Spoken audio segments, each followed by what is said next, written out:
away from the number 5 police station. Isn't it number 5? At the time, it was number 5. Okay, at the time it was number 5. So that center was the bad center who said, you have a medical problem, get out of here. Second center said, you have a medical problem, we're going to help you. He wasn't kicked out. They did right. Now, I also, before we get to the calls, it's important to say, I'm not angry at the Department of Human Services Office of Behavioral Health, CART, or any of them. I want them to do what's right. I'm willing to work with them, but I'm not willing to work within the system that's broken, that personally attacked me very recently. We're going to get to that, all that fun stuff. So this is a hot show today, believe me. And I'm fired up. But I'm going to do it legally and peacefully. But before we get into all that Jerry Lewis wonderful excitement, Chris has one more comment, and then you've got a job to do. You've got to get the calls. But just for people watching, if we get any rude callers or foul, profane callers, understand that we will edit them out of future shows. So if you're going to call to be a jerk, you're wasting your time. You will not be heard, and we will move forward. And by the way, for the record, if we move forward, I will say the words, we're moving forward. And Chris, myself, and Annette will be quiet for about 8 seconds. In other words, don't call to be an idiot. I'm not in the mood. I had enough abuse in my life. I'm not going to take it anymore. Okay. One thing I want to add is, to give you how big this is with the Department of Human Services, there are 37 agencies that the Department of Human Services contract with. And so we need to do what we can. The people out there need to do what they can to help clean us up. And with that, get to the first call. Remember that we do move forward if we have idiots. Okay. Sorry, I don't mean to call you idiots, but your actions are unacceptable if you do that. Caller number. Caller on line 1, go ahead. Hello. Hello. Hi. Hi. First thing I want to say is I thank you guys for doing this show. It's been extremely enlightening. Thank you. And I'm sorry, Chris, that this happened to you. I just want to ask, you know, you talked about going to see Governor Rendell. I wonder, have you ever thought about empowering people like you, Chris, and gathering, you know, people together, people like myself? I would come out and support. All right. To, you know, let's go downtown. Let's go see Dan Olorado. Let's go talk to him. Let's go, you know, the gentleman there said he's fired up. You're not going to take it anymore. Well, let's go tell him how fired up we are. You know, this is, I mean, we need to, you know, really let the public know what's going on. Let's get some brochures. Let's knock on people's doors. Let's deliver the information right to their front door. You know, let's take a bus. Let's go to Harrisburg. Let's go see Rendell. Let's go tell him exactly what's happening right here in our city, you know, and ask for help. And then I want to ask you, Chris, do you have health insurance? Yes, I do. Okay, well, that's a good Well, thing. he has health insurance, but he does have a broken budget. You know how they call it a fixed budget? We all know it's not really fixed at all. It's broken. We don't have enough money. But Chris does have health insurance now, but a lot of times he pays a large amount of money out, and he gets very limited money. To give you an idea, Chris is currently on 11 medicines. He pays $55 a month just for medicine.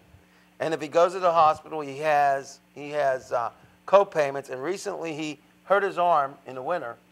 And didn't you have to pay something like $1,000 out? Which this is very, very big hardship. Didn't you pay something like $500 or $1,000? I could be wrong on that one.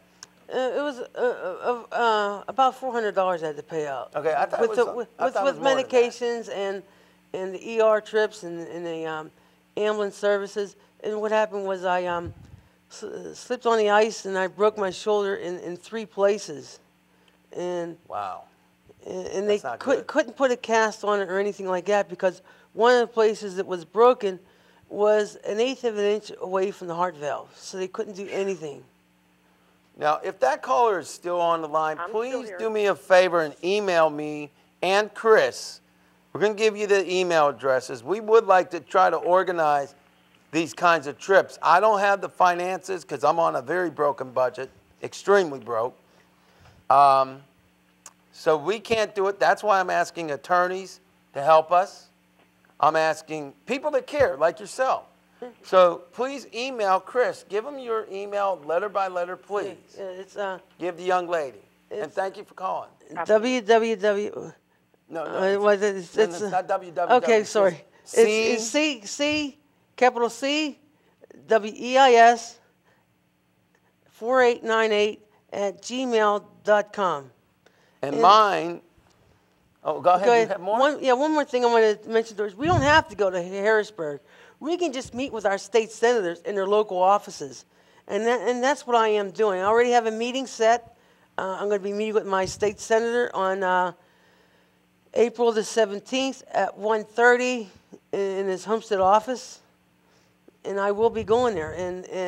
All right. And I was also going to be going there. So, Chris, hello? Yes. But, Chris, if you're going alone, that's great. But just imagine, if you had 50 people or if you had 75 people or 100 people going there with you, you get more attention.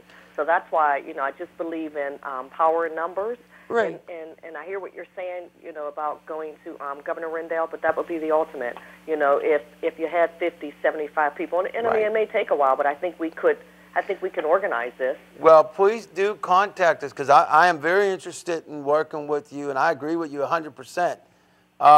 We are going to have to move on to the next call, but caller, I don't know if you said your first name, but I do want you to email me. I'm going to give you my email address, and I'm going to go slow. But just remember, it is in the credits. It's ACTORAJ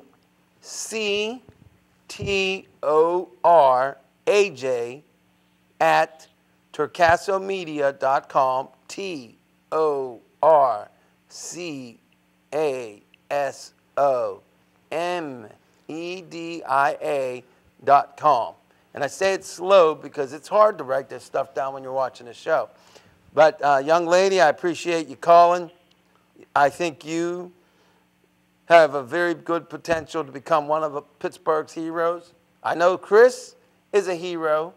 I know that my sister, Diane Torcaso, is a hero because they stood up for consumers. There's a lot of things that Chris and I can't still say for a lot of reasons. But trust me when I tell you, Chris has helped save lives. My sister affected lives. She stood up and got hurt verbally. But at any rate, let's get to these two calls. Annette, it's your turn. Round number 2. Caller number 2, you're on. Caller number 2, you are on the air. Hello, caller number 2. This is Glen. Hi, Glenn. This is I'm on the air, ma. This is Glen Seals. I know who it is, Glenn. How you doing, Glenn? You know me? Yeah, I called to check up on y'all. See how y'all doing. Well, how are you doing, Glenn? I'm hanging in there, but I want to know, can I help? How can I help? I want to help both of y'all, Well, I put input in. You can help, Glenn. Why can't I go with y'all, Yes, you can help, Glenn, and I will. Glenn, will you be coming to the CSP I'll give you my number. Glenn. I'll give you my number, yeah? No, don't do that, Glenn. It's on TV. Don't do that. But listen, will you be at the meeting tomorrow? Please. What meeting tomorrow? The CSP general meeting is tomorrow. Glenn, will can you you be turn there? down your TV, please? Yes, please turn the TV down, Glenn. Yeah. Okay. But are you going to be at the meeting tomorrow? Yeah, I'll be at the meeting tomorrow. All right. Well, we'll see you tomorrow, but we have to move on to the next call. So I want to see you tomorrow. Make sure you come over. And stay watching the show. Okay, I'll be at the meeting tomorrow. All right, we'll see you tomorrow. God bless you, Glenn. Caller number 3, please. Okay, this is for Chris. First of all, identify your name, please. My name is Diane Torcaso. You're the sister I talked about, hero woman. And this is for Chris. This is for you, Chris. Now, do you think that young kid that shot the policeman this weekend and this went by, do you think he had any mental health problems? And do you also think did you think he should get some help if he ever gets out? Well, first of all, one thing that I do know is